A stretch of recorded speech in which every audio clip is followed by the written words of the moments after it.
Y a su nombre hay poder en el Señor. Esta noche, hermanos, vamos a estar dialogando sobre el segundo capítulo del Evangelio según San Juan.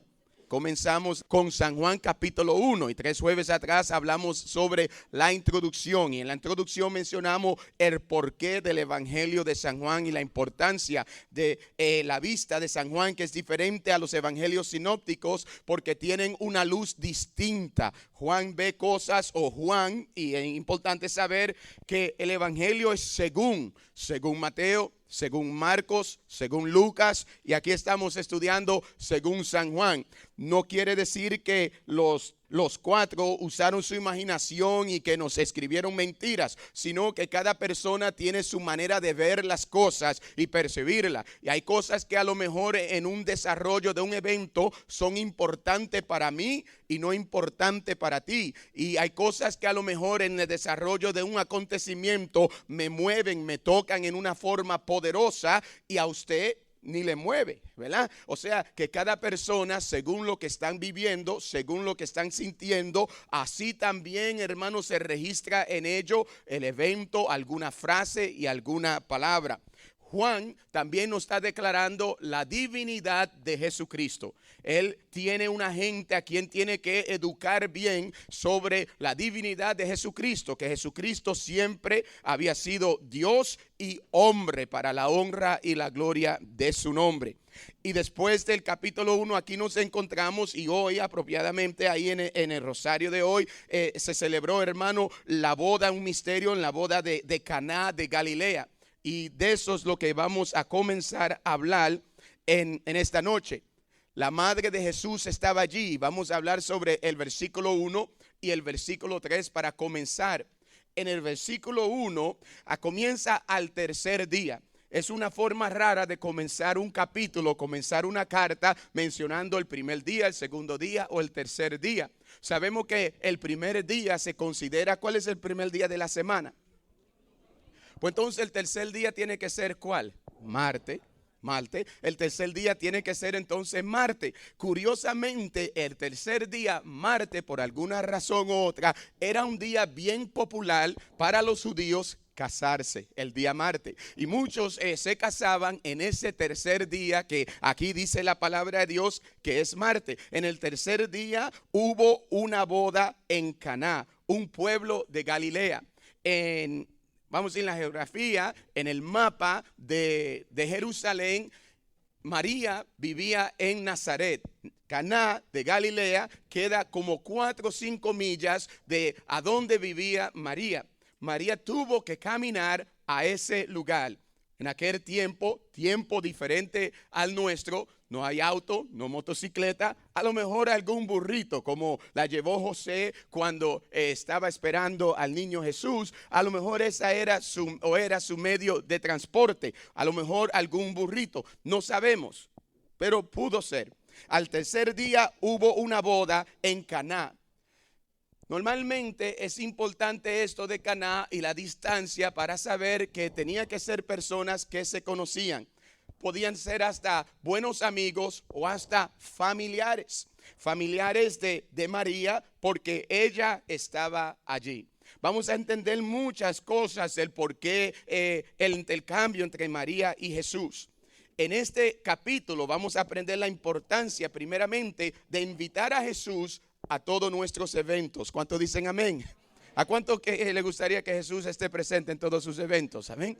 Porque en cualquier momento puede necesitar usted un milagro, ¿verdad que sí? Y qué bueno saber que Jesús es el primer invitado en su evento. Aquí no fue el primer invitado, pero fue invitado. Bendito sea el nombre de Dios. Porque todavía la gente no lo reconocía como, espero que todos nosotros ya lo reconocemos, como el Señor, como el Mesías, pero fue invitado. Al tercer día hubo una boda en Caná, un pueblo de Galilea. También así como Nazaret, que no se encontraba nada bueno o no se esperaba nada bueno de Nazaret, tampoco de Caná. se esperaba nada bueno. O sea, que era un lugar verdaderamente insignificante para que algo tan grandioso como el primer milagro de Jesucristo ocurriera, dejándonos saber, hermano, que el Señor hace a donde quiera lo que Él tiene que hacer para la honra, la gloria de Dios, y con cualquiera, amén, lo que Él tenga que hacer para que Cristo sea glorificado. No tienes que ser santo, no tienes que ser una persona, vamos a decir, alta en familia o qué sé yo, de una familia prestigiosa. Si usted es una persona necesitada, Dios te está buscando a ti para la honra, la gloria de su nombre. Si usted es una persona, vamos a decir, en el fango del pecado, el Señor Jesucristo te está buscando a ti. Si te sientes como una persona atada, una persona desviada, el Señor Jesucristo quiere llegar a tu Caná, quiere llegar a ese lugar que a lo mejor otras personas lo ven como que no se lo merecen, insignificante y todo eso, pero para Dios eres importante. Lo único que tiene que hacer es abrirte, darte la oportunidad que Jesús entre en tu corazón, que lo invite. Lo invitaron a Jesús y dice, la madre de Jesús estaba allí. Es bien importante que la madre de Jesús estaba allí. La madre de Jesús no llegó con Jesucristo. Jesucristo llegó con unos discípulos. ¿Se recuerdan en el capítulo 1? 2 discípulos le siguieron. 2 discípulos que dijeron a dónde va y él dijo vengan y verán y los siguieron. Los otros evangelistas mencionan, yo estaba tratando de unir esto con los otros evangelistas y aunque la historia de la boda de Caná de Galilea no se encuentra en los otros evangelios, solamente aquí, la purificación del templo, que es la segunda parte, se encuentra en todos los evangelios. Y en casi todos los evangelios nos va narrando que cuando salió, algunos lo mencionan después de la tentación en el monte con el enemigo que caminó hacia Cafarnaúm. Pero en el camino hacia Cafarnaúm, porque aquí más tarde nos menciona Cafarnaúm, en el camino hacia Cafarnaúm, antes de llegar a Cafarnaúm, tiene que pasar por Caná de Galilea. Entonces, aunque los otros no vieron eso, Juan lo menciona con tanta importancia porque aquí fue el primer milagro. Vamos a decir, Mateo muestra el primer milagro de alguna sanación que ocurrió en la sinagoga de Cafarnaúm, pero ese fue el que ocurrió en Cafarnaúm, pero no el primer milagro que experimentó o que presenció este joven Juan. Juan lo vio y creemos que de esos primeros 2 que siguieron, que Juan dijo, he ahí el Cordero de Dios, y fueron a seguir, fue Juan 1 y Andrés 2. Andrés y Juan. Y luego Andrés buscó a su hermano Simón y luego también Juan buscó a su hermano Santiago, pero Jesús le hizo una invitación personal a ellos en los evangelios, según San Marcos, en el evangelio también de Mateo, cuando el Señor llama a los pescadores a venir a él, lo menciona a ellos 4 por nombre. Aquí seguimos viendo que la madre de Jesús estaba allí. También en la tradición judía era una costumbre de ellos que las mujeres de la familia y las buenas amigas ayudaran en la fiesta. María tenía que ser, nos damos cuenta por la forma y cómo se acerca a Jesucristo, que tenía que ser una de las personas que estaba ayudando en la fiesta, porque no era entremetida, ¿no? Y no era una persona, vamos a decir, que estaba averiguando. Si se da cuenta de una necesidad, es porque a ella la invitaron junto con las otras hermanas y las otras mujeres, las otras parientes que estaban ahí, a ayudar con la fiesta. No era la encargada porque hubo un encargado, pero estaba pendiente a todos los asuntos como otras hermanas también. Pero como la mujer de más confianza de Jesús fue la única. A veces eso pasa en nuestra vida. Puede haber mucha gente trabajando y me ha pasado a mí personalmente y alguien quiere decirme algo a mí, pero van y buscan a alguien que a lo mejor está más cerca de mí para que me lo diga. Dile tú. Y la más indicada para eso era María. Dile tú, hay un problema. A los novios no sabían del problema porque es su día de fiesta, es su día de alegría. No queremos ponerle preocupación a los novios. María sabe a dónde ir. Entonces es importante saber, es un fondo que nos puede ayudar a lo mejor a entender el por qué ella se le acerca a él. Hay tantas razones que podemos y usar nuestra creatividad y nuestra imaginación para poder entender esta realidad. Y Jesús y sus discípulos fueron también invitados a la boda. Fueron también invitados, o sea, Jesús nos llevó a María. María tenía su propia personalidad, su propio roce, su propio encuentro con la gente. La gente amaba a María por María, bendito sea el nombre de Dios, amén. Por la persona que ella era. Querían tener una relación con ella, la querían en la fiesta. No llegó porque Jesús llegó. O sea que tenía su personalidad, era una persona querida, era una persona de grandes cualidades. ¿Y quién no le gustaría tener una persona así en el día más alegre de su vida, como es una boda? Y en esa boda de repente ocurre algo. Se acabó el vino. ¿Qué ocurrió? Se acabó el vino. Eso podía ser desastroso para la familia, la gente que invitó a toda esta gente, un desacredito increíble.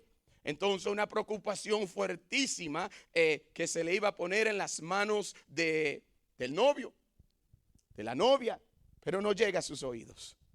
Porque poco iba a poder resolver, solamente pánico, solamente destruirle su paz. Había solamente una persona ahí que podía hacer la diferencia. Y llegó con 2 discípulos. Qué bueno que llegaron los discípulos, porque los discípulos habían escuchado de Juan decir, síganlo a él, pero todavía no estaban completamente convencidos. A veces sabían ya que era un hombre bueno, sabía que había algo extraordinario. La semana pasada lo leímos como Natanael. Natanael lo vio, hermano, como el Mesías, el ungido, el Cristo, ¿verdad que sí? Mas sin embargo, aquí nos damos cuenta que estaban ahí. Más tarde nos damos cuenta que creyeron por el milagro. Ahora sí creen en él. A veces la gente dice que cree en Dios, pero necesita sentir algo fuerte, pasar por un acontecimiento y ver la mano de Dios para decir, ahora sí que estoy convencido. ¿A cuánto le ha pasado aquí? ¿Verdad que sí? Ahora sí. Ahora sí que creo. Antes yo estaba pero wishy-washy, pero ahora sí. La pena de eso es que tiene muchos episodios en su vida que dice, ahora sí. Porque si fuera solamente una vez y quedaste convencido, pero llega otro momento y dice, ahora sí lo vi todo. Y después llega otra cosa y de nuevo. Así es el ser humano. Qué pena, pero así es el ser humano. Qué cosa que María se da cuenta de esto y no le dice a nadie, vayan a tocarle a todos los vecinos. Busquen de los vecinos. A lo mejor el vecino tiene algo de vino, a lo mejor la gente alrededor nos puede ayudar. Lo que tú conozcas por aquí, salga. Y podía mandar 2 o 3 mensajeros, pero no lo hace. Sabía que la solución no estaba muy lejos porque Jesús había llegado. Y en nuestra vida por igual, no importa la situación, si Jesús está, bendito sea el nombre del Señor, todo se va a aclarar. La respuesta va a llegar a tiempo para la honra y la gloria del Señor. Ella no fue a más nadie, ella fue a Jesús. La palabra nos dice que cuando ella llega al Señor Jesucristo, ella le dice solamente una cosa, ya no tienen vino. ¿Cómo le dijo? Esta aquí es la iglesia de Caná de Galilea, allá en Israel. Mujer, ¿por qué me dice esto? Del versículo 4 al versículo 5, esa es la parte de adentro de la iglesia del templo, ven el sagrario de Caná de Galilea. Y ahí tiene 6, representando las 6 tinajas que habían en aquel día en la iglesia de Caná de Galilea. Ya no tienen vino. Fue una emergencia social. Fue algo, como le dije, completamente para desacreditar, hermano, a la pareja por completa. Pero María tiene mucha confianza en Jesús. Ojalá que en nuestra vida nosotros lleguemos a tener la confianza, a conocer la confianza en Jesús que conoció María en Jesús. Porque decimos que confiamos en el Señor, pero a veces no nos atrevemos a pedirle a Él lo que queremos verdaderamente. ¿Cuántos quieren algo bien fuerte de Dios que todavía no se lo han pedido verdaderamente? Amén. No se lo han pedido y usted lo necesita, pero no se lo han pedido verdaderamente. Y a lo mejor porque ustedes piensan que es algo fuera de liga, o sea, que es algo sobrenatural, que es algo que no cabe en la mente. Y porque es algo que usted no puede ni siquiera imaginarse, no se lo ha pedido. Pero María va donde él diciéndole, se acabó el vino. Ella no está cuestionando si lo va a hacer, si lo puede hacer. Ella va a presentarle la situación. ¿Sabe lo que está haciendo María? María se lo está dejando en sus manos. Lo está quitando de la mente de ella. Nunca lo puso en la mente del matrimonio. Lo está quitando de la mente de ella y lo está poniendo, hermano, en la mente de su hijo. María es una mujer que nos dice la palabra desde el comienzo, cuando Lucas nos habla, hermano, que la llevaron al templo y Simeón le profetizó que iba a ser un hombre de gran importancia y que una espada iba a atravesar el corazón de ella. Dice que María recibió eso. María recibió lo que dijeron los sabios del oriente. Recibió el anuncio de los ángeles. Recibió todo y todo lo guardó en silencio. En silencio. Una mujer que contempla. Una mujer que medita. Todo lo guardó en silencio. Pero una mujer que recibió un anuncio de parte de Dios, que la criatura que iba a estar en su vientre iba a ser hijo de Dios. Una mujer que estaba convencida que este hombre no era hombre cualquiera, que era mucho más que hijo de una mujer, que era hijo de Dios. Pues cuando ella se acerca con seguridad a Jesucristo, con toda la confianza que más nadie jamás había tenido, es porque por primera vez ella no se le está acercando como pidiéndole algo a su hijo. Ella se le está acercando como pidiéndole algo a su Señor, a su Dios, dejándonos a cada uno de nosotros entender que de la misma forma tenemos que acercarnos a Jesucristo como nuestro Dios y como nuestro Señor, para la honra y la gloria de su nombre. Cuando María dijo, he aquí la esclava del Señor, al ángel, sabía. Y cuando la Magnífica menciona que también necesitaba, mi alma alaba al Señor y mi espíritu se alegra en el Dios que me salva, está expresando que ella también caía bajo el plan de salvación que Dios iba a regalarle al mundo entero a través de su Hijo Jesucristo. Aquí en Caná de Galilea ocurren cosas grandísimas. En Caná de Galilea comienzan dos ministerios. El ministerio de Jesucristo apenas va a comenzar. El ministerio de Jesucristo como el Mesías, como el Señor ungido, porque iba a ser su primer milagro de parte de Dios. La mano de Dios se iba a manifestar a través de su Hijo con milagros y prodigios. Se iba a abrir una puerta a su ministerio, a su labor, a la razón por cual Él bajó del cielo y se hizo hombre. Y también el ministerio de María de intercesora. El ministerio de Jesús como el Mesías por el primer milagro, y el ministerio de María como mujer de intercesión, intercesora. Ya no tienen vino. Y Jesús le contestó, mujer, si esto no suena como algo irrespetuoso, recordemos que también en Juan 19 ocurre, pero no era falta de respeto. En Juan 19 le dice, mujer, he ahí a tu hijo. No era una palabra mala. No había falta de respeto a llamarla mujer. O también hubo falta de respeto cuando Adán en Génesis dijo mujer. En algunas versiones dice varona porque salió del varón. Mujer, esta sí es carne de mi carne y cuerpo de mi cuerpo. Lo que Jesús está declarando aquí en este momento es lo que Dios siempre había dicho desde Génesis 2. Y lo repite en una forma también San Pablo en Romanos, comenzando en el capítulo 5 hasta el capítulo 7, cuando nos menciona como que Cristo es el nuevo Adán. ¿Cómo nos menciona a Cristo como nuevo? El nuevo Adán. María, la nueva Eva. No lo dice así por palabra la Biblia, pero María, la nueva Eva. Porque si ustedes leen Génesis en el capítulo 2 y el capítulo 3, dice que Eva fue la madre de todos los seres vivientes. Fue, o sea, que no continuó siendo después del pecado, no.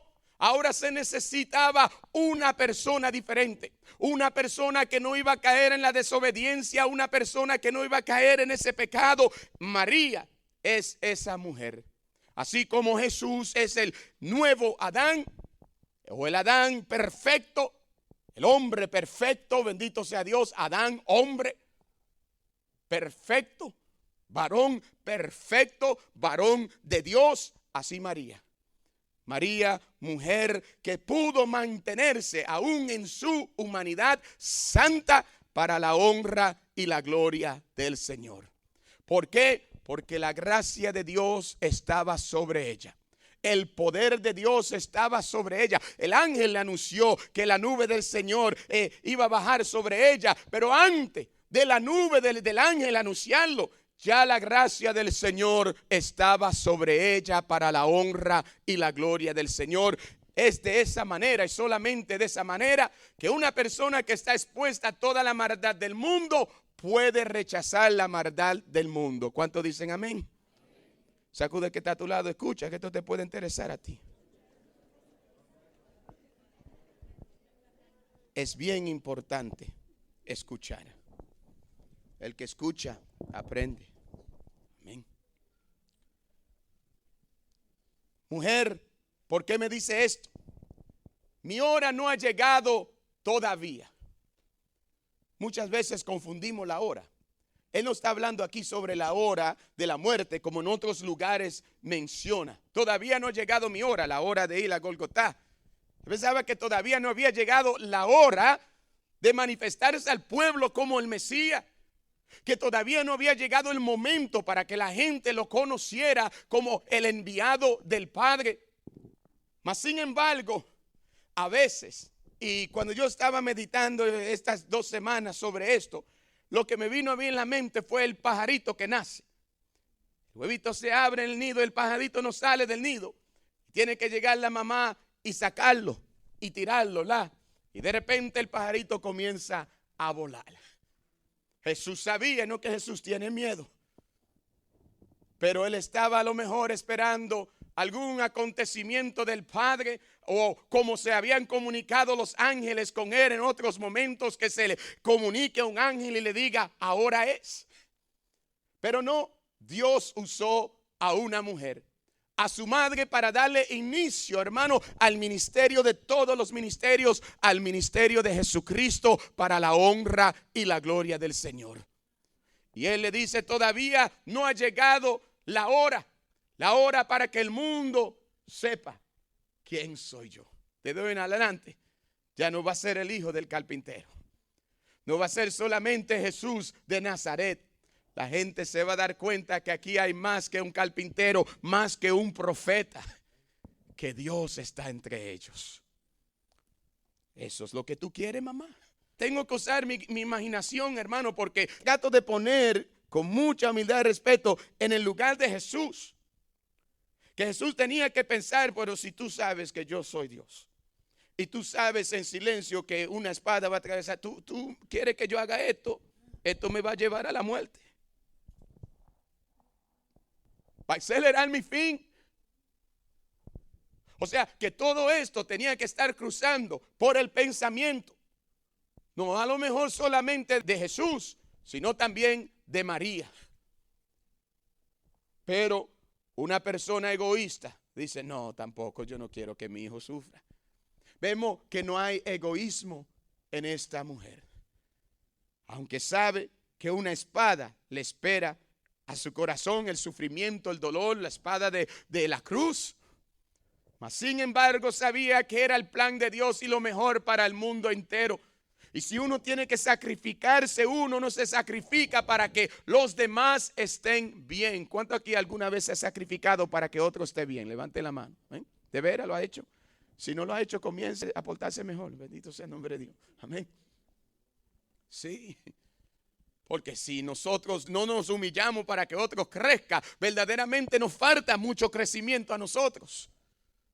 Porque a veces es así que otra persona puede conseguir alguna felicidad o algún gusto cuando nosotros le damos la oportunidad. Hay gente, especialmente en iglesias y en grupo de oración, se llama liderazgo, que nunca le dan a otra oportunidad porque ellos solamente quieren crecer. Entonces, aun cuando usted sabe que lo puede hacer y lo puede hacer bien y permite que otra persona lo haga, ahí, hermano, usted está dejando a alguien vivir. Usted está tomando, hermano, el ejemplo de María.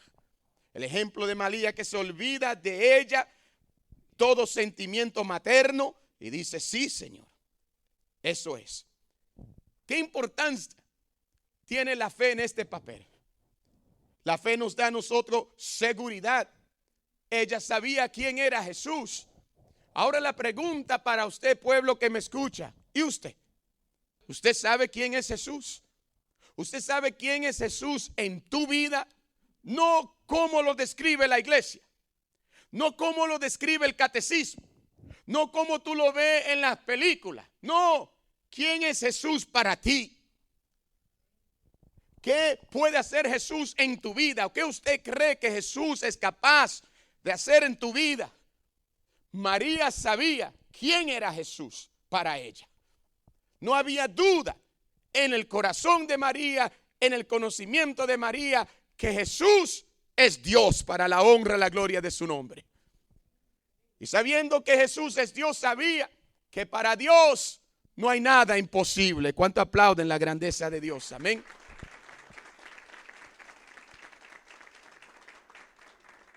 Y es cuando nosotros conocemos a Jesús, como María conoció a Jesús, que dejamos de limitar a Jesús en nuestra vida. Ella no limita a Jesús. Ella no le dice: si tú quieres. Un leproso en Lucas 5 le dijo: Señor, si tú quieres puedes sanarme. Lo pone así su mano. Ella solamente no le cuestiona. Se acabó el vino. Si yo, que soy humano, puede pensar María, en mi humanidad me importa la preocupación de esta gente. En mi humanidad, tú que eres Dios, te tiene que importar más. Si yo me preocupo por la situación social de ellos, por la vergüenza de ellos, tú como Dios y Dios de amor, este hombre va a ser lo mejor para ellos. La Biblia nos dice en Jeremías 29:11 que el Señor siempre quiere lo mejor para nosotros, para nuestro bien y nunca para nuestro mal. Pues lo deja en las manos de aquel que quiere lo mejor para nosotros. ¿Usted conoce a Jesús de esa manera verdaderamente? ¿Cuántos necesitan conocerlo mejor? ¿Ven? Sin limitarlo, porque aún en nuestras oraciones limitamos a Dios. O sea, y digo limitar al Señor, o sea, lo que Dios quiere hacer, porque Dios no es limitado, pero nuestra fe limita lo que Dios puede hacer. Amén, para que lo entendamos mejor. Porque Dios va a llegar a donde tu fe lo lleve, bendito sea el nombre de Dios. A donde usted no crea que Dios puede llegar, Dios no va a llegar. Amén. No porque Él no puede, sino porque tú no crees que Él puede. O no le da la libertad para que Él haga. Pero nosotros tenemos que saber que para Dios no hay nada, no solamente decirlo, no solamente citarlo a donde se encuentra la Biblia, sino creerlo y vivirlo para la honra y la gloria de Dios. Escúchame, varón, escúchame, hija de Dios. A lo mejor hoy mismo usted está pasando un momento bien difícil que ni siquiera yo me puedo imaginar. Pero usted tiene que conocer a Cristo de esta manera. Cristo es Dios y para Dios no hay nada imposible. Saca la situación de tu mano y ponla en la mano de Dios, así como hizo María. Eso es lo que tenemos que hacer. Y lo que nos está enseñando aquí la palabra en los primeros versículos es eso mismo. Bendito sea el nombre de Dios. Déjame ver el tiempo. La mujer se mueve en fe. Sigo como él la llama, mujer. Se mueve en fe. Y en fe, seguridad completa, sin titubear, se acerca a una persona. Mujer, ¿qué me dice esto? Mi hora no ha llegado. ¿Y qué tiene esto que ver conmigo, contigo y conmigo? ¿Qué tiene que ver con nosotros? ¿Qué tiene que ver con nosotros? Ella dijo a los que estaban sirviendo: hagan todo lo que le diga. Hagan todo lo que él les diga a lo que estaban sirviendo. Ella no le dio orden. Ella no le dijo, mira, ahora va a ocurrir. Ella no le dio explicación.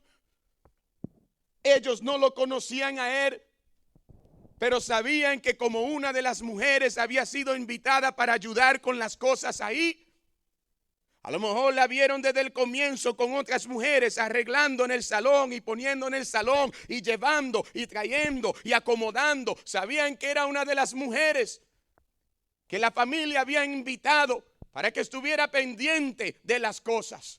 Y ahora esta que fue invitada con otras mujeres de familia para que estén pendientes y ayudaran en esta fiesta, que hubieron muchos invitados. Sabemos que hubieron muchos invitados porque habían ¿cuántas tinajas vacías? Cuando la gente entraba en una casa se purificaban las manos y se purificaban los pies. Y antes de comer se purificaban de nuevo las manos.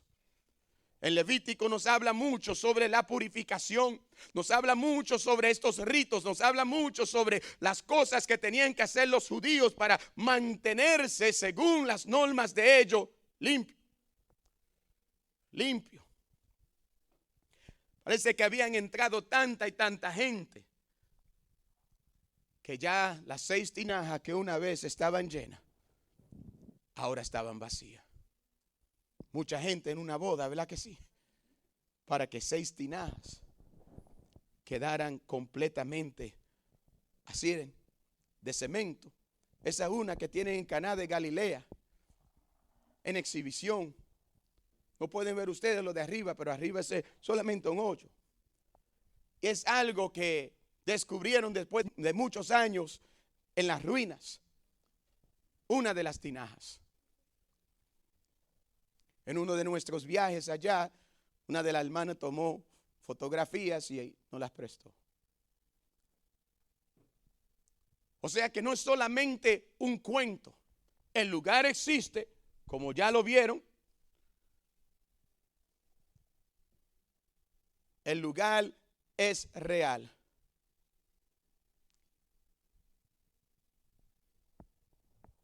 El milagro es real. Tan real como nuestro Dios es real, para la honra y la gloria de su nombre. Hagan todo lo que Él le diga. Y aquellos siervos escucharon la voz de aquella mujer llamada María. Ella dijo a los que estaban sirviendo, hagan todo lo que le diga. Esto me llama mucho a mí la atención. Hagan todo, no hagan parte. A veces nosotros queremos que Dios nos hable, queremos que Dios nos dé una dirección y buscamos una dirección a lo mejor de un guía espiritual, creyendo que Dios nos va a hablar a través de él, y Dios nos habla a través de él o a través de ella o a través de la palabra. Señor, yo voy a escucharte, lo que tú me digas yo voy a hacer, y luego tomo lo que voy a hacer, escojo lo que me conviene. Pero lo que María le exhorta no es hagan lo que ustedes piensen que conviene o lo que ustedes piensen que está bien que Él exhorte. Hagan todo lo que Él le diga, al pie de la letra. Hagan todo lo que Él le diga. ¿Estamos nosotros preparados? ¿Tenemos esa convicción para hacer todo lo que el Señor nos diga en nuestra vida? ¿Sí? ¿Estás seguro? Piénsalo bien. Es un compromiso. Hagan todo lo que Él le diga. Los discípulos de Cristo no deben escoger ciertas partes de la enseñanza de Jesús para obedecerla, obedecer lo que le conviene. Más bien tenemos que obedecer toda, no parcial, toda la enseñanza de Jesús en nuestra vida. ¿Cuánto le ha faltado algunas cosas que Jesús le ha dicho? Cuando nosotros le faltamos, vamos a ir a lo que Dios nos ha dicho, lo que Dios nos ha declarado, el milagro no ocurre. Y luego nosotros estamos diciendo, ¿y por qué Dios te confié? Señor, creí en ti, Señor, esperé en ti, pero no conseguí nada porque no hiciste todo lo que Él te dijo. En alguna esquina fallaste. A lo mejor con una cosa que para usted era insignificante, pero eso era insignificante. No, no, Dios lo dijo, no es insignificante. Amén. El pueblo de Israel estaba al frente de Canaán, al frente, lo miraba así del otro lado del lago y no pudo entrar. El Señor le dijo más de una vez, el Señor dijo, ese lugar es de ustedes. El ángel del Señor va a ir delante de ustedes y le va a dar la victoria. No se preocupe. Voy a poner los amoritas, voy a poner los hitatitas, voy a poner a toda esa gente en la mano de ustedes. Solamente tienen que cruzar. Y aun cuando se rebelan ellos contra Dios, Dios no lo quiere ver, pero le dice, váyanse, el ángel de Dios va a ir con ustedes. Váyanse antes que yo me arrepienta. Mas sin embargo no cruzaron. No. Mandó espías, 2 espías. Le dijeron, no, son un pueblo muy fortalecido, tienen gigantes. Dijo, no, vamos a hacerle caso a esta gente. 2 hombres dijeron, vamos para adelante, Caleb y Josué. No. 10 dicen que no. Se quedaron. Subieron 40 días allá explorando Canaán. 1 año por día le dio el Señor, dando vueltas en el desierto. 40 años. ¿Por qué no le creyeron a Dios? ¿Ven? Una cosa tan simple, Señor, lo vamos a hacer, pero todavía el ángel del Señor está al frente de ustedes. Vayan. 1 vez, 2 veces, 3 veces se lo dice. El ángel del Señor va al frente de ustedes y no le hacen caso. Hagan todo lo que él le dice. Habían 6 tinajas. Ahí habían 6 tinajas. Había 6 tinajas de piedra para el agua que usaban los judíos en su ceremonia de purificación. En cada tinaja cabían de 50, 70 litros de agua, bastante. Jesús dijo a los sirvientes, llenen de agua estas tinajas.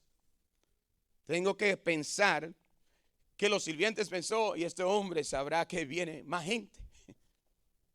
Lo último que pensaban es que algo tan grandioso iba a ocurrir. Llega más gente, se tienen que purificar antes de entrar aquí, llegan de la calle. Entonces, vamos a hacerle caso, a lo mejor él sabe. Él llegó, uno de los últimos que llegó. Pues vamos a hacerle caso. La llenaron, hermano, hasta arriba. Y Jesús le dijo, ahora saquen un poco y llévenselo al encargado de la fiesta. Y así lo hicieron. Obedecieron todo lo que él le dijo. Bendito sea el nombre de Dios. Y cuando llega el encargado de la fiesta, así que el encargado llamó al novio, la probó, llamó al novio y le dijo, todo el mundo, sirve el mejor vino. Y cuando los invitados ya han bebido bastante, o sea, están embriagados, entonces se sirve el vino corriente, porque ya cualquiera. Pero tú has guardado el mejor vino hasta ahora. Eso trae mucha controversia entre personas que les gusta beber alcohol. Mucha gente dicen que el Señor hizo el vino. Sabe que el vino se tiene que fermentar para que verdaderamente la persona se pueda embriagar, pero este era fruto de la vid. No era un vino que tenía alcohol porque no pasó por ese proceso. Este era vino milagroso para la honra y la gloria del Señor. Aleluya. No hay duda en eso. No hay duda ninguna en eso. ¿Sabe por qué? Puedo yo estar aquí y hablarle con tanta seguridad que no hay duda alguna en eso. Porque Jesús es el que dice que el borracho, nos enseña en su palabra, no entrará al reino de los cielos. Y si el encargado de la boda es el primero que le dice, normalmente dejan el mejor para... Tú se lo estás dando ahora, que están ya borrachos. Está dejando saber, imagínate, si le está dando el vino, vamos a decir que esté fermentado, que tiene más alcohol, que es el mejor, el más fuerte, quiere decir que ya estaba un poquito así, es para terminarlo. Y Jesús no puede ir nunca en contra de su palabra. Jesús no se puede poner en la línea para emborrachar a una persona, porque es él que dejó escrito que el borracho no entrará al reino de los cielos. Y si ustedes en Proverbios, a través de Proverbios nos dice tantas veces, Cómo el vino trae alegría, sí, a la gente, fuera de borrachera. Amén. Mucha gente por cultura, algunos hasta por enfermedad, se toman una copa de vino, hasta 2 copas de vino. Pero si usted te toma una caja, ya usted está exagerando, ¿la? Toca al que está a tu lado, dile, no exagere. Un buen vino. El que predica sobre este evento debe tener cuidado de no acusar a Jesús de promover la borrachera. Amén. El Espíritu Santo describió la maldad y la maldición de bebidas intoxicantes. Proverbios 20, versículo 1. Proverbios 23, versículo 31. Isaías 22, versículo 12 al 14. ¿Hemos de creer que Jesús hizo vino de esta clase? No. Porque entonces está yendo en contra de su propia palabra. Y Jesús nunca contradice su palabra. Jesús es Dios. Dios nunca contradice su palabra. Hemos de creer que Jesús hizo eso. La Biblia habla de la bendición que trae el vino. Salmo 104, versículo 15. Escríbelo, Ricardo, ahí. Isaías 55, 1. Isaías 65, versículo 8. La bendición que trae. Pero lo menciona en forma sana. En una forma sana.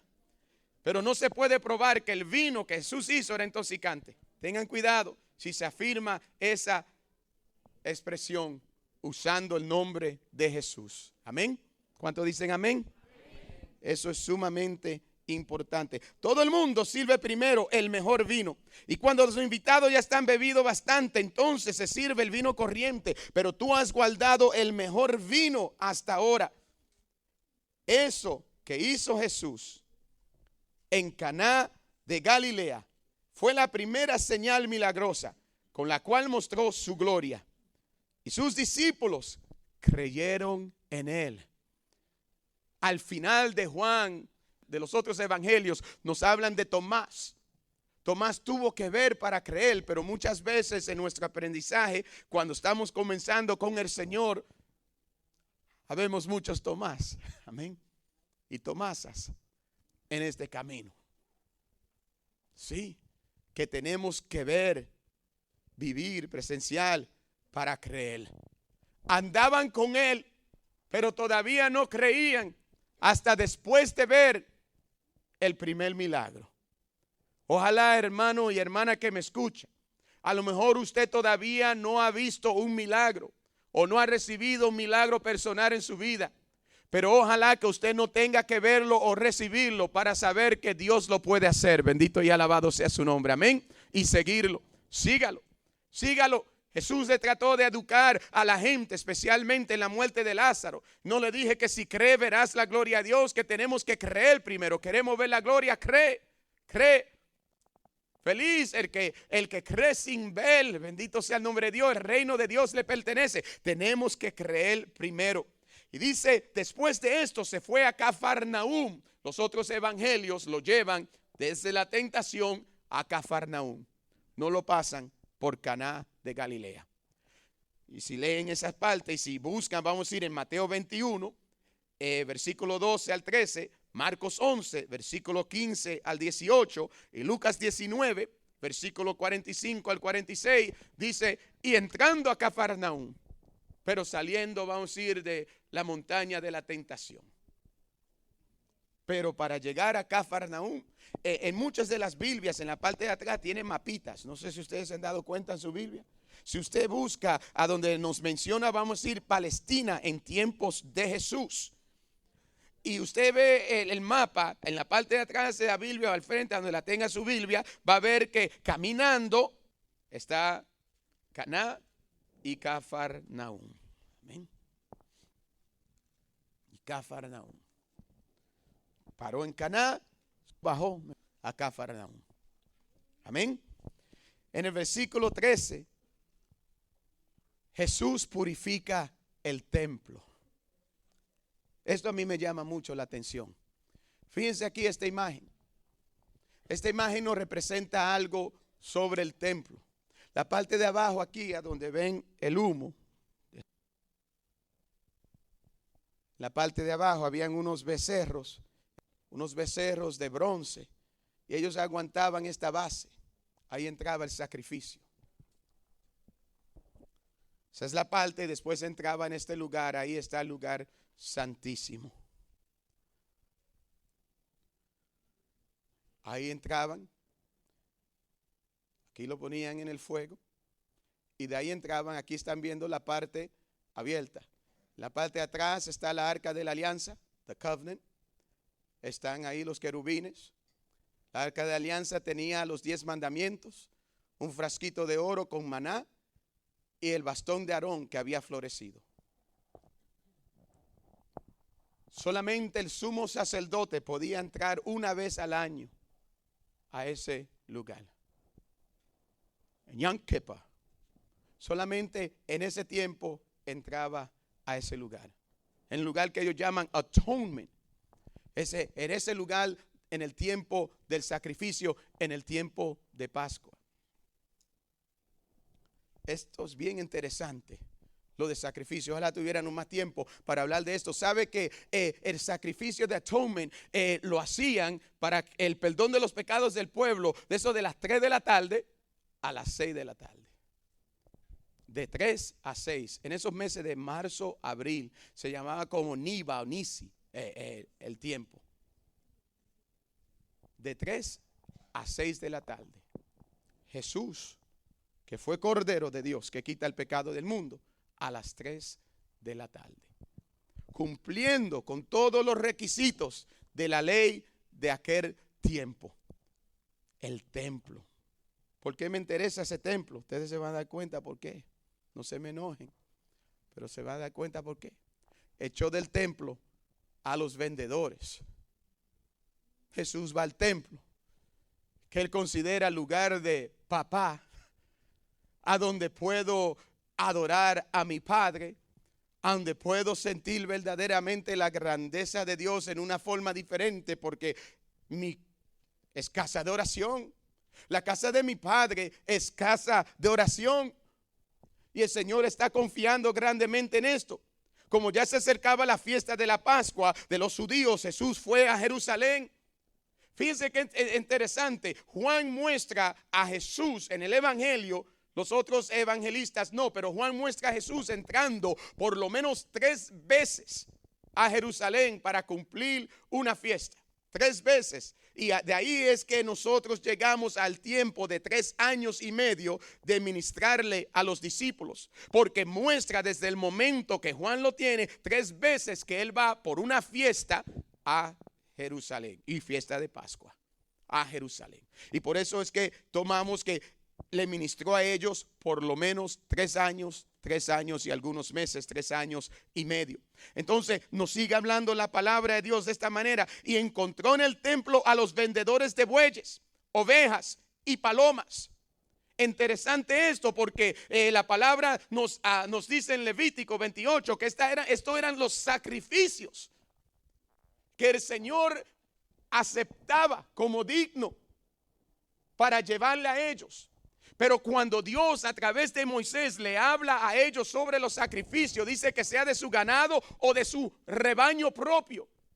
Mas sin embargo los años van cambiando las cosas y no se hace como él dijo, como María le exhortó, hagan lo que él dice. La gente va decepcionando lo que Dios ha dicho. Y si leemos Éxodo, y si leemos Números, y si leemos Levítico, nos damos cuenta que en Éxodos, que nos damos cuenta que en Números y en Levítico siempre decía de su ganado, o sea, que sea tu vaca, que sea tu oveja, que sea tu cordero, o sea, pero de tu rebaño o de tu ganado, que sea pichón, paloma, tórtola, dove, amén. En aquel tiempo, los judíos y la gente de Europa, de muchos sitios, tenían muchas tórtolas y tenían muchos pajaritos, porque era una forma que utilizaban para enviar mensajes.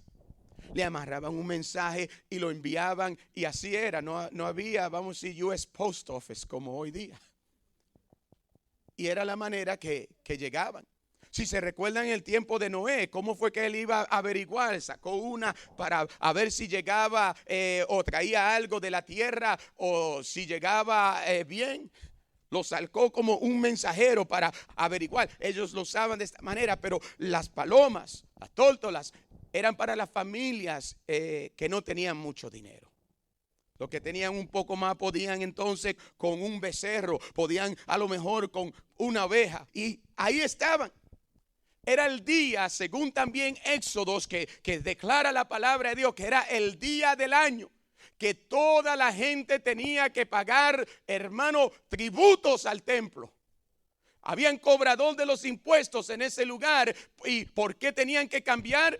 Porque no se podía vender o traerle nada al Señor que no fuera comprado con dinero judío. Y como Roma era el dinero romano que tenían, había un cambista que le cambiaba la moneda romana a moneda judía para que ellos pudieran comprar su becerro. Porque a través de Éxodos el Señor había dicho que solamente a través de la moneda de ella podían traer. Y así lo estaban manteniendo. Había ese cambista. O sea, que él estaba ahí cumpliendo los requisitos que los fariseos habían puesto desde mucho tiempo. Él estaba ahí, vamos a decir, el único que no estaba haciendo completamente bien, pero que estaba ahí legal. Hay un lugar que se llama el lugar de los gentiles. Es el primer lugar. Había 4 atrios, 4 cuartos antes de llegar al lugar santísimo. El primer lugar, que tiene como unas escaleras que va subiendo, en ese primer lugar se llamaba el lugar de los gentiles, porque era el único lugar a donde los gentiles que estaban buscando a nuestro Dios podían llegar. De ahí no podían pasar los gentiles. Los gentiles son aquellos que no son judíos.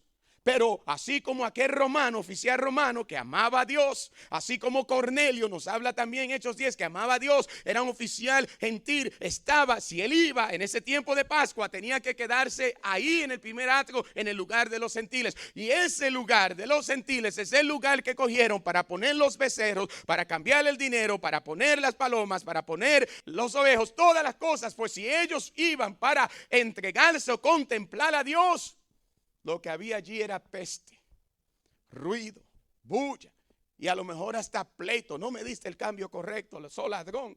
No, que tú estás ciego. Peste, desperdicio. Jesús llega. Nosotros podemos pensar que ¿por qué Jesús se pone tan bravo? Porque no es aquí que está ocurriendo la situación. Este es el lugar santísimo. Muchas veces nuestra iglesia dice eso también. Dice, el templo es el lugar santo. Aquí se puede hacer lo que quieran, porque esto es una cafetería. No. El lugar gentil era parte de la propiedad de Dios. Y Jesús nos enseña, antes de llegar al lugar santísimo, en las escalas del templo, Jesús comienza con una cuerda a formar un látigo, porque todo lugar era casa de mi Padre. Bendito y alabado sea el nombre de Dios, aleluya. Todo lugar era considerado sagrado para la honra y la gloria del Señor. Todo lugar era lugar de respeto y de honrar. ¿O acaso Dios no está aquí? ¿O acaso Dios no está en el segundo atrio? El mismo Dios que le dijo que hiciera este lugar, también le dio los detalles para hacer las primeras escalas y cómo poner el primer mármol. Dios fue, hermano, el arquitecto por excelencia, que le dijo cómo hacer todas las cosas. Nosotros, hermano, tenemos que tener mucho cuidado con las cosas de nuestro Padre. Bendito sea el nombre de Dios. Oh, sí. Jesús se pone bravo porque lo habían convertido, según su palabra, como un mercado. Lo habían convertido como algo que verdaderamente no era la razón de su existencia. Los lugares de la iglesia son lugares que tengan que llamar la atención a orar, llamar la atención a contemplar, llamar la atención a adoración, a separarse del mundo, sea aquí abajo o sea allá arriba. Bendito sea el nombre del Señor por siempre. A donde no hay borrachera. Hoy día, hermano, uno va a un sitio y es como si hay competencia con Atlantic City, con tantos juegos y tantas cosas que hay hoy día en la iglesia. Y tenemos que tener mucho cuidado. Si Jesús llegara hoy a nuestra iglesia, amarrar a cuerdas. Si Jesús llegara hoy a tu comunidad, porcaría mesas. Y uno puede decir, no, pero esto es un lugar aquí en el Santísimo diferente. No, no es diferente. Es de Dios. Y lo que es de Dios debe seguir de Dios siempre. Desde la primera escala hasta el techo. Bendito y alabado sea el nombre de Dios. Hasta el patio, para la honra y la gloria del Señor. Es así de serio para el Señor. Esto era el asunto de Jesucristo. La gente no lo entendía. Dice la palabra así: saquen eso de aquí, no hagan un mercado de la casa de mi Padre. Entonces sus discípulos se acordaron de la escritura que decía: me consume el celo por tu casa. Los judíos le preguntaron: ¿qué prueba nos da de la autoridad para hacer esto? ¿Y quién te crees tú que tú eres? Mas sin embargo nos damos cuenta que algo pensaban ellos que él podía hacer, porque nadie lo trata de parar. Nadie lo trata de parar. Allí había gente de autoridad, pero nadie. Ahí había oficiales, soldados, pero nadie lo trata de detener. Me imagino que cuando este hombre comienza a soltar el látigo, comienza a remover, nadie se le acerca porque sentían una presencia de majestad. Sentían una presencia divina en ese lugar, aunque no lo entendían y a lo mejor no estaban de acuerdo. Sabían que no podían acercarse a ese varón porque ese varón estaba haciendo lo que ellos no tenían pantalones para hacer. Bendito y alabado sea el nombre de Dios. Porque se necesita pantalones para hacer eso. Se necesita. Sí, porque hoy día es como competencia, rifa, bingo. Hay buses que buscan a la gente para llevarlo a Atlantic City, del frente de la iglesia de Dios. Sí, que le digo yo hoy no es popular, pero es la verdad. ¿Y cómo vamos a renovar nuestra gente si lo seguimos llevando a sitios de desvío? Lo seguimos presentando sitios y lugares a donde pueden conocer el desenfreno.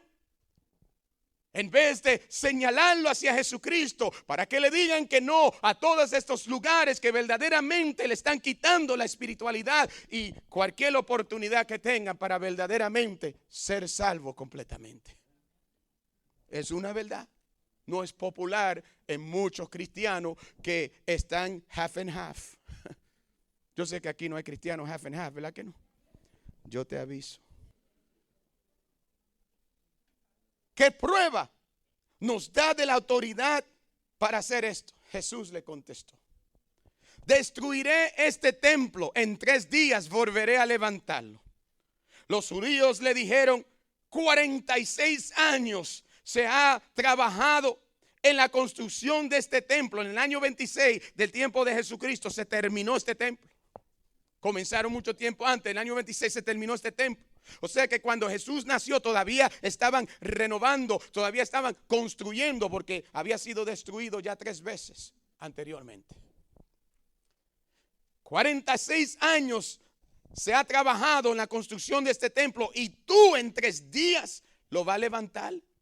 Pero el templo a que Jesús se refería era su propio cuerpo. Por eso cuando resucitó, sus discípulos se acordaron de esto. Tampoco lo entendieron en ese momento que había dicho, y creyeron en la escritura y en las palabras de Jesús.